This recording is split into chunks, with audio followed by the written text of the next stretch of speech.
for dealing fentanyl, we need to treat them and charge them with attempted murder.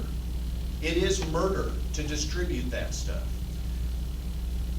This state, probably many other states, but we need to hold criminals accountable. We need to be tougher on crime.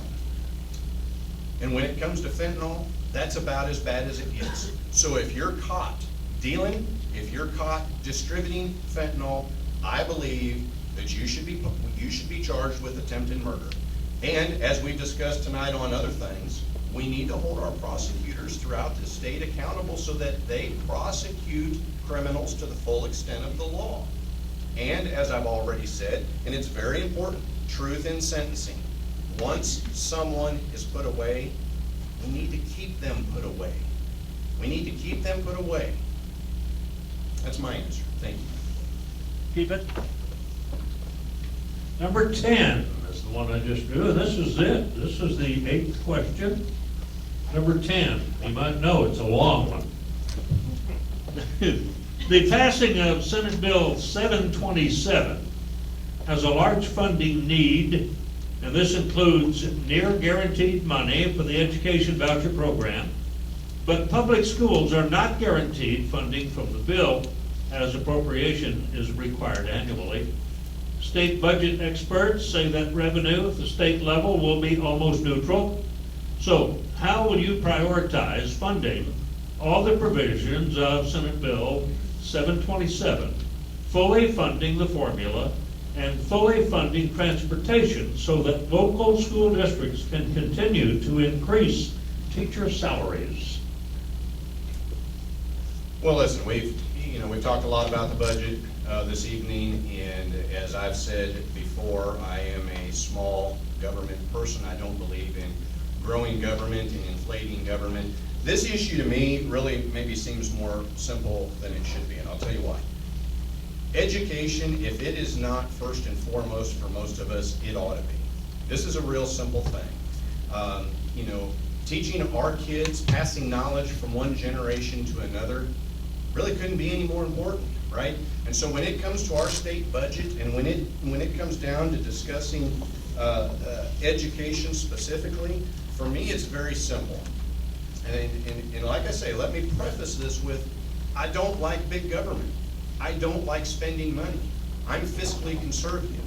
But our teachers throughout the state are underpaid.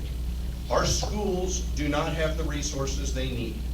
Educators as a whole will tell you that they think this is a hostile environment to teach in, not because they're being mistreated necessarily by the state of Missouri or by their district, but they simply don't have the funding they need, they don't have the tools they need, and for me, it's simple. We are going to make sure that public schools in Missouri are funded. We are going to make sure that teachers are being paid what they need to be paid. We're going to make sure that people have transportation to get to school. I think politicians sometimes will look too much at every last little penny, every last little dot on the I, every last little cross on the T, but when it comes to education, you either have enough to get the job done right, or you don't. I am going to be a proponent of Missouri's education system. I am a proponent of our students. I am a proponent of our teachers, and I will make sure they've got the funding they need.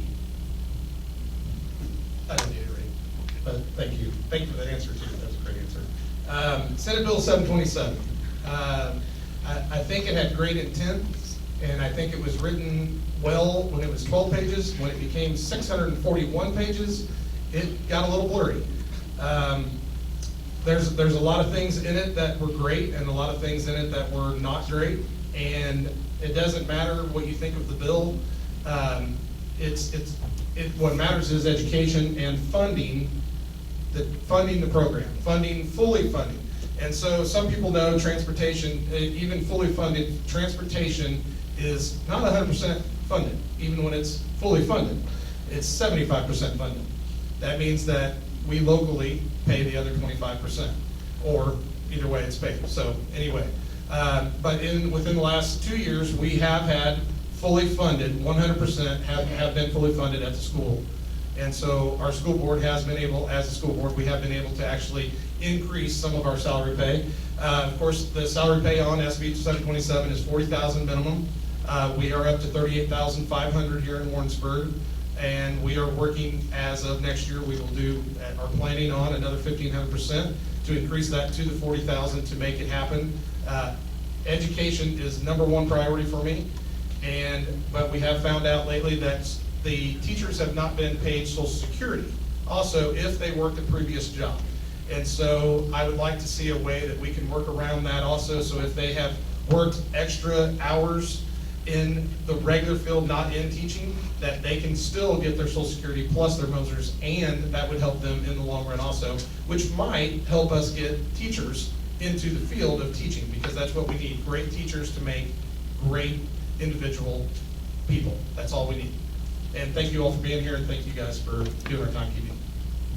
And thank you guys from the chamber for coming and being part of the forum.